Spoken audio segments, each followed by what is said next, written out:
Sis today is all about pull-ups. If you're not already, follow me at Evelyn__small on Instagram. This last month, so month of March, I decided that I wanted to cut the time that it takes me to do 10 pull-ups. I went from 58 seconds to 15 seconds and documented that on my Instagram.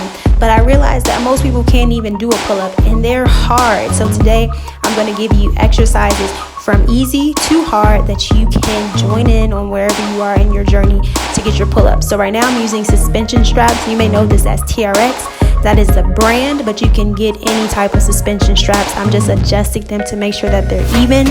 And then I'm stepping forward and sinking my hips. Now exercise 1 is just focusing on retraction and depression of the scapula. So pulling down and slightly in. So I'm keeping my arms straight. I'm just allowing the weight of my body to go for the ride. So I get used to that pulling motion, because this is the first move that you need. Next, you want to focus on drawing those elbows down. So again, I'm going to start by depressing, pulling my shoulder blades in and drawing the elbows down. I'm not really using my upper body or my lower body, my legs, to press me up, because again, you want to get used to the idea of pulling your body weight up. You don't want to thrust your hips up, right? So that's what it looks like if you're using your legs. So again, shoulder blades down, elbows draw down, and your arms or your hands should be able to come to your shoulders. Careful that doesn't turn into a row, so you're not leaning back.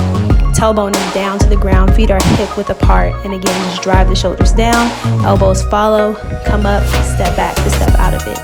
So from profile, again, you want to pull away, because depending on how your TRX is attached, 1, you want to make sure it's secure. 2, you want to make sure that your handles are even once you pull back. So again, you see my knees are stacked, or my knees are stacked over my ankles. And if I need to, if I want to increase the challenge, I would sink my butt closer to my heels, and then just taking it up to the next step, which is drawing the elbows down, making sure that your palms get to your scapula, not sending those hips forward. Even this is using your legs, right? So see how I came up faster? So I'm really trying just to use my feet to get my bearings, but not empowering always, but not powering through my legs. So just make sure you get the right grip. Your palms should face away from you. If they're facing towards you, that's a chin up. You want to make sure your arms are wider than your shoulder blades. So this is just to get used to holding your actual weight. So you're going to squeeze your inner thighs, squeeze your glutes, engage your core, zip the legs together, and try to prevent yourself from moving, and hold here for 30 seconds. So again, arms wider than shoulder width apart. You want to make sure you depress and retract before you let go. If you're stepping off, it'll be easier to decrease momentum, but you want to stay nice and hollow. So again, you can jump up or you can step off. This is going back to that shoulder shrug. So now we're practicing the same idea as the first one, depression and retraction, but in the shoulder shrug. You can increase the difficulty by squeezing your glutes and pressing your heels together with the same idea. Notice that the arms stay straight the entire time. Now, if that's too much, because sometimes you can try to hold yourself and you literally fall off, just rest your feet on a bench so that you can still get the idea. And then if that feels comfortable, obviously go to the feet back. Just showing it again from the side, it's important that you squeeze your glute. Now, I'm using the band that I have, but this is not a pull-up band. So I'll show you the picture. It's right there of the actual band you should use. But you just want to put one knee in and draw your knee back so you make sure the band is secure. And with these, because this will be your first time kind of getting that full range of motion in the pull-up, you want to focus on going slow and controlled and not using momentum. Now when you do it, just make sure that you are equal. So one set you will do with it around the left knee, other set the right knee. When you come down, please do not whack your beautiful face.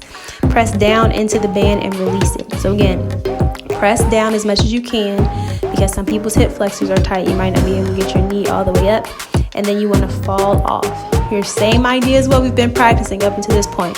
Drawing the elbows down, retraction, depression, squeezing those glutes to keep the feet pressed back. And when we come down, we're going to find our bench, we're going to press down into the band so that we can freely remove our knee without it flipping up or hitting us in our gorgeous faces. And then lastly is just go into that pull-up, right? So you want to go with control, because the faster you go, the more you start to use momentum. That's why I'm not having you do it with straight legs, because you don't want to kick your legs out to get you up. It's full if you get your forehead over the bar. Okay, so just from the side, showing you the same idea. I'm going through all the steps that I've practiced to get me thus far. Try not to use any momentum, and don't forget to like, subscribe, comment, turn on post notifications, all that good stuff. I want to see you work your way up to your pull-up. It is so possible with consistency and discipline. I remember I couldn't even do a pull-up, so you got it. Also, if you want to dance with me or whatever, check that out here. Email me for info. My website link with training info is in the description, and I'll see you in the next one.